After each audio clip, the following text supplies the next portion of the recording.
Hello, my name is Ian Fogarty, and I'd like to talk to you today about amines and amides. In a lot of ways, amines are the nitrogen version of alcohols, and so kind of what anything that oxygen can do, nitrogen can do.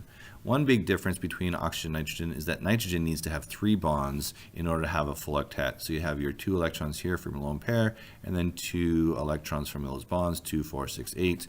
It needs to have 3 bonds, whereas oxygen only needs 2. And so in this case, we would have something called an amine, and so it would be carbon number 1, 2, 3, 4. It's kind of like an alcohol, but instead of ending in an OH, it ends up in an NH2. And so this would be butanamine, okay, and 1 butanamine. Here we would have carbon number 1, 2, 3, 4. And so that's going to be 1,4-butadiamine, just as if it were going to be a diol. This is something called a primary amine, where you've got nitrogen attached to only one other carbon.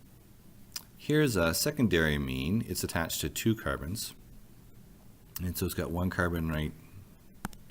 It's got one carbon right here and another carbon right there. And so all we're going to do is name it as if it were an ether. And so if there was an ether, we would name one branch and then another branch. And so we just call it dimethyl ether. But in this case, it's got nitrogen, so it's going to be dimethylamine. Here we've got a carbon, 1 carbon there, and we've got 2 carbons there. This is going to be ethylmethylamine, making sure that the E is in alphabetical order with the M. And finally, we have 1, 2, 1, 2, 1, 2. This is going to be triethylamine, and this is very common. It's very useful in doing synthesis and making things as a solvent. The problem with it is it happens to absorb directly through the skin, and it has a tendency to attack reproductive organs, particularly in males.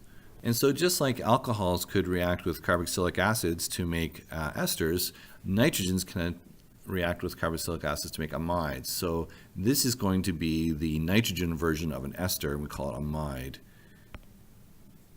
And so this is what it kind of looks like. You have the carbonyl here, you've got a carbon to a nitrogen, and then you've got nitrogen to other parts of the molecule. We call this an amide.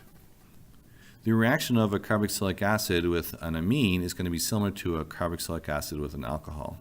So just a quick review, this carbon is going to be partially positive, this oxygen is going to be partially negative, and this nitrogen has some extra electron density. So this can kind of come in here and attack that, and then that double bond is going to break, and that's going to reform, and it's going to create that OH, and you end up with something down here where you get the carboxylic acid was there, but now it's, instead of being attached to an OH, it's being attached to a nitrogen. And one of the hydrogens comes off of the nitrogen, and the OH comes off the carboxylic acid to make water. This is very similar to how you make esters, but instead of having an oxygen here and 1 branch, you've got a nitrogen here and 2 branches. So naming amides, you're going to name it just like you did esters, where you made sure that the carbon-oxygen double bond was the parent chain. So in this case, 1, 2, 3. And over here, you'd have the branch, which would be just 1 carbon. And so you'd always name the thing with the C double bond O with the parent. So it's going to be propa something, and that's going to be methyl something. And so your methyl propanamide, and amide is the ending. Now over here, you have the parent chain has got to have the carbon-oxygen double bond, the carbonyl. So 1, 2, 3, and it's got 4 carbons, but it's in an odd shape. That's a branch that we know and recognize. That's isobutyl. And over here we have 1, 2, 3, 4, 5. So it's going to be the branch, because it's after the nitrogen, and then that's going to be the parent, even though the parent is shorter than the branch. And so we have pentyl isobutanamide. And so that's naming amides. Thank you very much for your time.